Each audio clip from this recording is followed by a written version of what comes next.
لیکن محبت میں ہمیں مریم مگدلینی آگے نظر آتی ہے، سمجھ میں آگے نظر آتی ہے، اور خداوند نے اس سے باتیں کی۔ سو خداوند کا جی اٹھنا جو تھا، اب اس میں ایک اور چیز بھی ہے۔ آپ اس رومال کو دیکھیے جو قبر کے اندر تھا۔ وہ جب آئے، قبر پہ آئے، تو انہوں نے دیکھا کہ کفن وہی ہے، ابتری کوئی نہیں ہے، ایسا کچھ نہیں لگتا کہ لاش چرائی گئی ہے، بلکہ ہر چیز قرینے سے پڑی ہے۔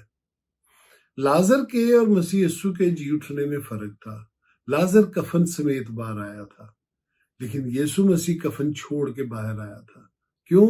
کیونکہ وہ فاتح ہے، اس نے دوبارہ نہیں مرنا۔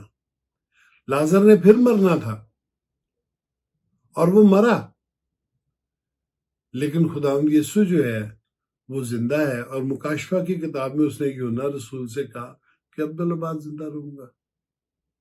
اور اس کا نشان اس نے قبر میں کیا دیا؟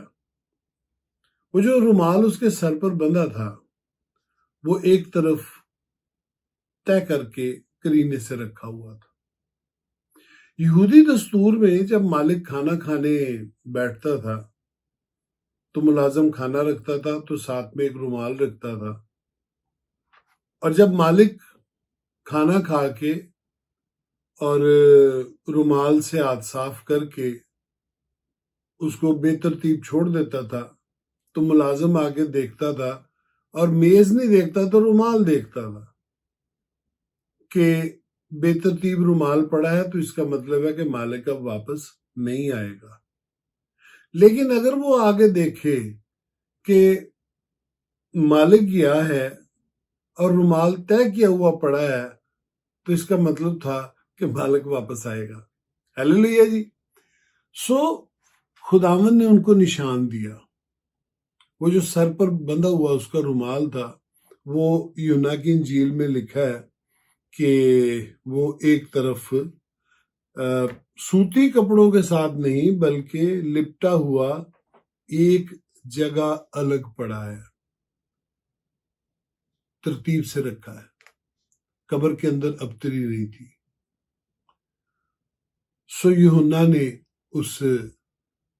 اس کا یقین کیا کہ وہ اپنے وعدہ کے مطابق زندہ ہو گیا۔ اس کے بعد ہم دیکھتے ہیں کہ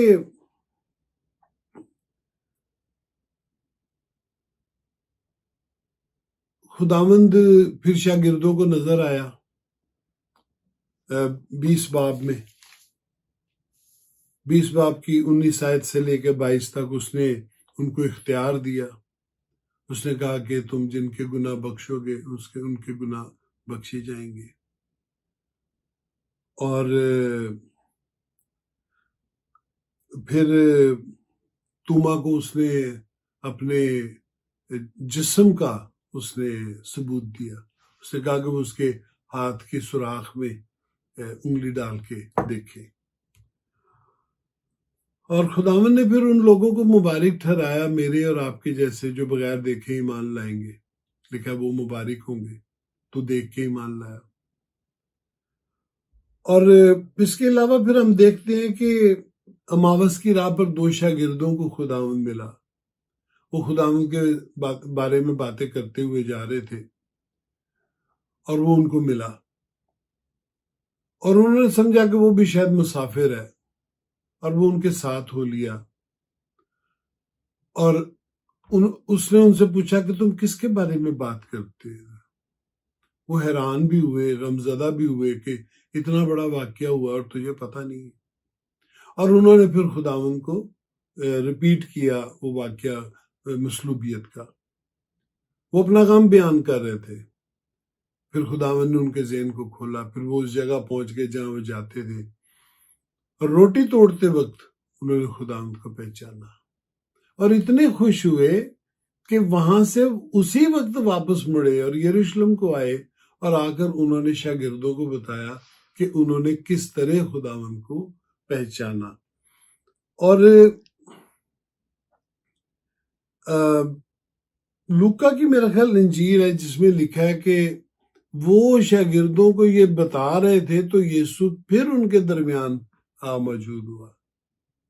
اور یہی شاگرد جو پہلے یہودیوں سے ڈرے ہوئے، چھپے ہوئے اور موت سے خوفزدہ تھے، وہ پھر باہر نکلے. ان کو خداوند کے زندہ ہونے کا یقین آیا. مرکز کی انجیل میں لکھا ہے کہ خداوند ان پر ظاہر ہوا اور جو ایمان نہیں لائے تھے ان کو اس نے ملامت کی. وہ جو 11 شاگرد تھے جو آئے، قبر پہ دیکھا اور واپس چلے گئے، حیران ہوئے، ایمان نہیں لائے. ایمان صرف یوں نہ لایا، باقی بعد میں ایمان لائے تھے. اور پھر خداوند نے ان کو ارشاد اعظم، حکم اعظم دیا، گریٹ کمیشن، کہ جاؤ اور منادی کرو اور ایمان لانے والوں کے درمیان معجزے ہوں گے. یہاں پر 2 قسم کا ایمان بیان ہوا ہے، ایک وہ جو مسیح پر ایمان لانا ہے اور ایک وہ جو معجزوں پر ایمان لانا ہے. ہمارے درمیان آج بھی بہت ساری کلیسیاں ہیں جو معجزات پر آج یقین نہیں کرتی. وہ کہتی ہیں کہ یہ اس وقت ہوتے تھے، اب نہیں ہوتے. لیکن ایسا نہیں ہے. خداوند نے کہا جو ایمان لائے گا اس کے لیے سب کچھ ہو سکتا ہے. اور پھر خداوند شاگردوں کے ساتھ کام بھی کرتا رہا. وہ کلام سناتے تھے، وہ ثابت کرتا تھا معجزوں کے وسیلے. پینتیکوسٹ کا جو دن ہے وہ بڑا زبردست دن ہے، وہ بڑا جلالی دن ہے، کیونکہ اس دن وعدہ کے مطابق خداوند نے ان کو روح القدس دیا. یہ نئے عہد نامہ کی پیک ہے، یہ عروج ہے، اس کا نقطہ عروج جس کو ہم کہتے ہیں. وہ ان کو 40 دن تک دکھائی دیتا رہا، بتاتا رہا، سکھاتا رہا، اور پھر اعمال کی کتاب میں لکھا ہے کہ ان کے سامنے اٹھا لیا گیا 40 دن تک، 40 دن کے بعد. اور لکھا ہے پہلے باب کی 3 آیت میں لکھا ہے کہ 40 دن تک انہیں نظر آتا اور خدا کی بادشاہی کی باتیں کہتا رہا. خداوند نے ان سے بادشاہی کے بھید بیان کیے، بادشاہی کے بارے میں بات، اور پھر کہا کہ اب منتظر رہنا روح القدس کے نزول کے بارے میں. اور پھر 10 دن اور لگے. عید پینتیکوس جو یہودی مناتے تھے، وہی اسی دن پھر وہ 10 دن بعد روح القدس ان پر نازل ہوا. لکھا وہ ایک دل ہو کر دعا کر رہے تھے. میں نے جو گڈ فرائیڈے کی ویڈیو آپ کی خدمت میں پیش کی تھی، اس میں نے کہا تھا کہ بھید ہیں جو عید قیامت المسیح ہے، اس کی برکات کیا ہے. یہ آج جو کچھ میں آپ کے سامنے بیان کر رہا ہوں، یہ اس کی برکات ہے. دکھائی دیتا ہے، ملتا ہے، باتیں کرتا ہے، وعدے کرتا ہے، وعدوں کو پورا کرتا ہے، آپ کی باتوں کو ثابت کرتا ہے اپنے معجزات کے وسیلہ سے. جو لوگ، وہ مسیحی جو روزے اور زندگی کے باقی دن، سال کے باقی دن خداوند کی پیروی کرتے ہیں اور خداوند کے نام کو جلال دیتے ہیں، وہ جب عید قیامت المسیح کے دن میں داخل ہوتے ہیں تو انہیں اس دن کی برکات جو ہیں وہ حاصل ہوتی ہیں، جو میں آپ سے بیان کر رہا ہوں. آج ہم کتنے لوگوں کو دیکھتے ہیں جو بیگانہ زبانیں بولتے ہیں، جو کہتے ہیں کہ ہم رویا دیکھتے ہیں، خواب دیکھتے ہیں، ہمارے ہاتھ رکھنے سے یہ سب کچھ ہوتا ہے. یقیناً ہوتا ہے، لیکن ان کی زندگی میں پھل نہیں ہے. جبکہ یہاں پر ہمیں پھل نظر آتا ہے. مریم مگدلینی کے معجزات کا کوئی ذکر نہیں ہے، لیکن وہ وفادار تھی. وہ سب سے پہلے قبر پر آئی. اور خداوند نے اس سے باتیں کی. زندگی کی تبدیلی جب شاگرد روح القدس سے معمور ہو گئے اور یہودیوں نے ان سے جا کے پوچھا کہ تم یہ کیوں کرتے، تو انہوں نے کہا ہم اس بات کے گواہ ہیں، یہ ہمارے سامنے ہوا ہے، ہم وٹنس ہیں اس چیز کے. آج ہم جو عید قیامت المسیح منا رہے ہیں، ہم کن چیزوں کے گواہ ہیں؟ کیونکہ خداوند نے ان کو روح القدس بخشا، اور روح القدس ان سے بھید کی باتیں بیان کرتا ہے. اگر ہم یونا کی انجیل دیکھیں، اس کے محل 17واں باب ہے یا 16واں باب، تو لکھا ہے کہ روح حق آئے گا تو تم کو تمام سچائی کی راہ دکھائے گا، اس لیے کہ اپنی طرف سے نہیں بلکہ جو کچھ مجھ سے حاصل کرے گا وہ تمہیں بتائے گا، وہ میرا جلال ظاہر کرے گا، وہ میری باتیں تم تک پہنچائے گا.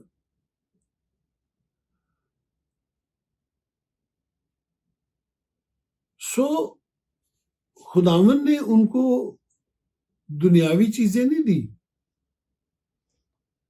دنیاوی چیزیں ثانوی ہیں، لیکن روحانی چیزیں، بادشاہی، یہ پہلی چیز ہے. سو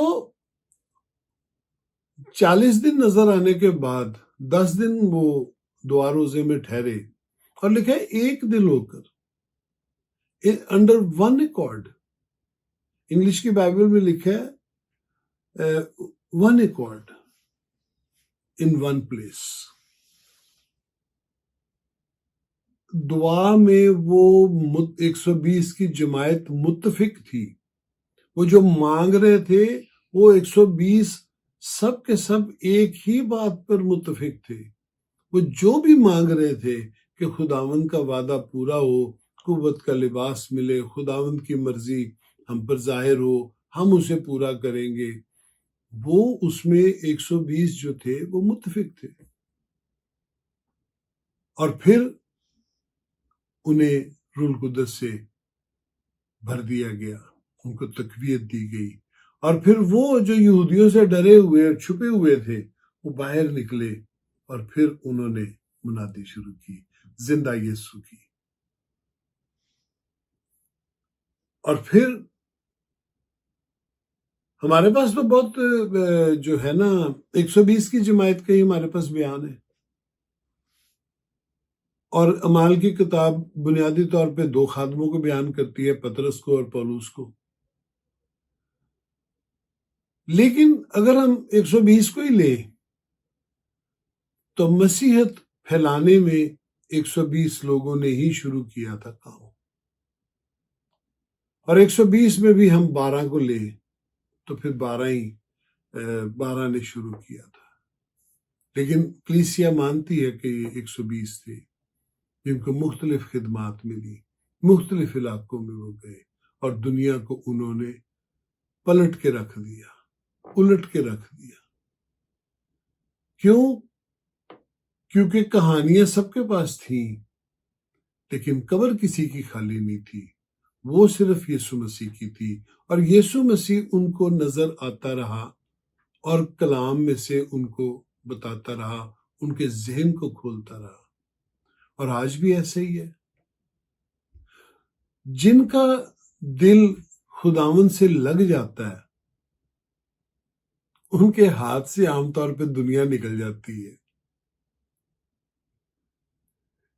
اور جن کے دل سے دنیا نکلتی ہے، ایک کے تو ہاتھ سے دنیا نکلتی ہے نا، لیکن جو ایماندار ہوتا ہے، جو مومن ہوتا ہے، اس کے دل سے دنیا نکل جاتی ہے اور وہ ولی ہو جاتا ہے، وہ خداوند کو پہچان لیتا ہے، وہ خداوند کے پیچھے چل پڑتا ہے، وہ اس کے نقش قدم پر چلتا ہے، وہ بھلائی کرتا ہے، وہ سکھاتا ہے، وہ تعمیر کرنے والی محبت کرتا ہے، وہ خوشی کا سبب بنتا ہے، راحت کا سبب بنتا ہے، تازگی کا سبب بنتا ہے، برائی نہیں کرتا.